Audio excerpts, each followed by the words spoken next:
Hello everyone, so this is the video lesson 34, and in this video lesson we are discussing about the single slit diffraction pattern, okay, and its mathematical formulations. Okay, so let's see the figure. So in the previous video lesson I explained you the each part of this figure. Okay, so this is the single slit diffraction and satisfying the Fraunhofer condition. Okay, the source and the screen both are at infinite distance from the slit. Okay, so there is a plane wavefront falling on the slit, and that's why a parallel beam is obtained on the either side of the slits, and that parallel beam is focused by the large aperture lens L2 on the screen XY. So this is the complete setup for the single slit diffraction pattern. Okay, so this is the pattern. Okay, so at center there is a maximum intensity, and beyond the center on the both sides we obtain a series of maxima and minima of reduced intensities and unequal width. Okay, so what are the conditions, what are the mathematical equations which satisfy these maxima, and what are the mathematical equations which satisfy the minima?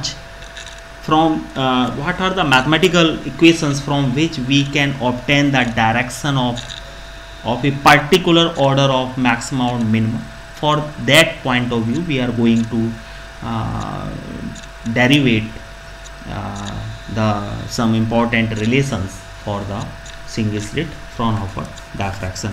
Okay, so let us consider a single slit AB. We have a single slit of width E, and that single slit is illuminated by a single wavelength lambda, that means monochromatic light source, and now we are going to obtain the resultant amplitude at point P on the screen.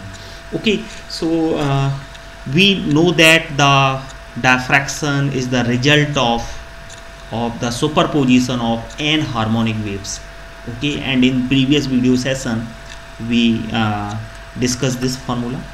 Okay, here small a is the amplitude of each wave, small n is the number of harmonic waves, delta is the phase difference between any two consecutive waves.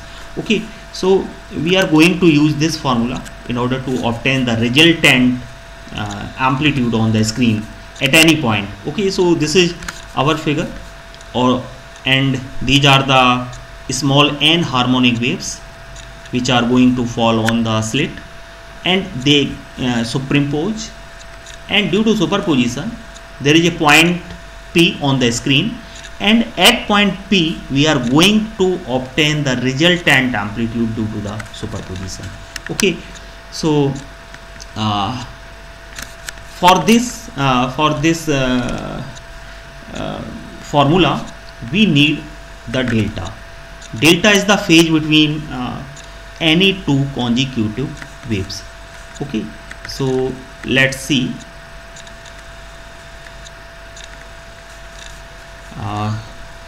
Here delta is the phase difference between any two consecutive waves and given by so first of all we will discover the total phase difference. Okay, and then after the phase difference between any two waves, so total path difference is equal to Bm sin theta, it is equal to E sin theta. Okay, so for the path difference, let's see here, we draw a normal AM is the normal, BM is the total path difference. Okay, and AB is equal to small e, so BM is equal to AB sin theta equal to E sin theta. So this is the total path difference. Path difference may be converted into the total phase difference by using this formula.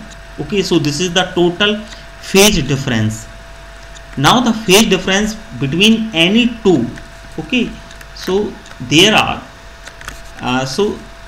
we obtain the total phase difference, but we need the phase difference between any two, and there are small n harmonic waves, so we must divide the total value by the factor n in order to obtain the phase difference between any two consecutive waves. So this is the total amount in the bracket, it is divided by 1 upon n, so this gives the delta value. And here this is the result, this is the expression for the resultant amplitude on the screen at point P due to the superposition of small n harmonic waves. Okay, so let's put the value of delta. Okay, so this is the value of delta, and here some parameters are crossed. Okay, so finally we obtain a sin pi upon lambda e sin theta divided by a sin 1 upon n into pi lambda e sin theta. Okay, so pi lambda e sin theta, it is a constant value for a particular point. Okay, at a particular point the resultant amplitude is fixed, theta is fixed, theta is the angle of that point from the experimental line. Okay, so here let's see again the figure.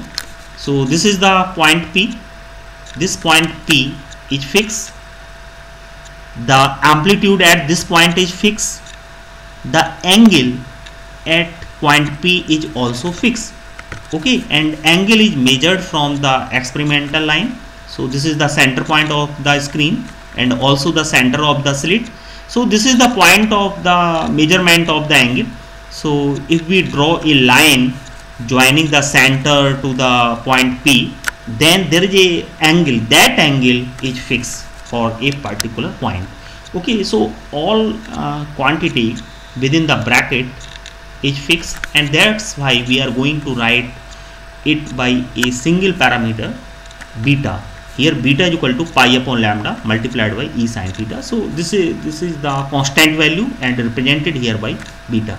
Okay, so the expression turned to a sin beta divided by sin beta upon n, and also theta is very small. We all know that the diffraction of light is very rare in nature. So diffraction is very small, then the amount of diffraction theta is very small. That's why beta will also be very small, and then we can write sin beta upon beta is equal to beta upon n, and sin beta upon n, this is the sin beta upon n. Okay, so there is some mistake.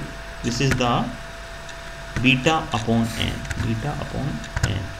Okay, this is the one value, suppose that it is 1.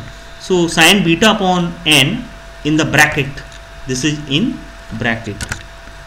Okay, so this is in bracket, equal to beta upon n, because beta is very small, and in this way the resultant amplitude on the screen is given by a sin beta upon beta.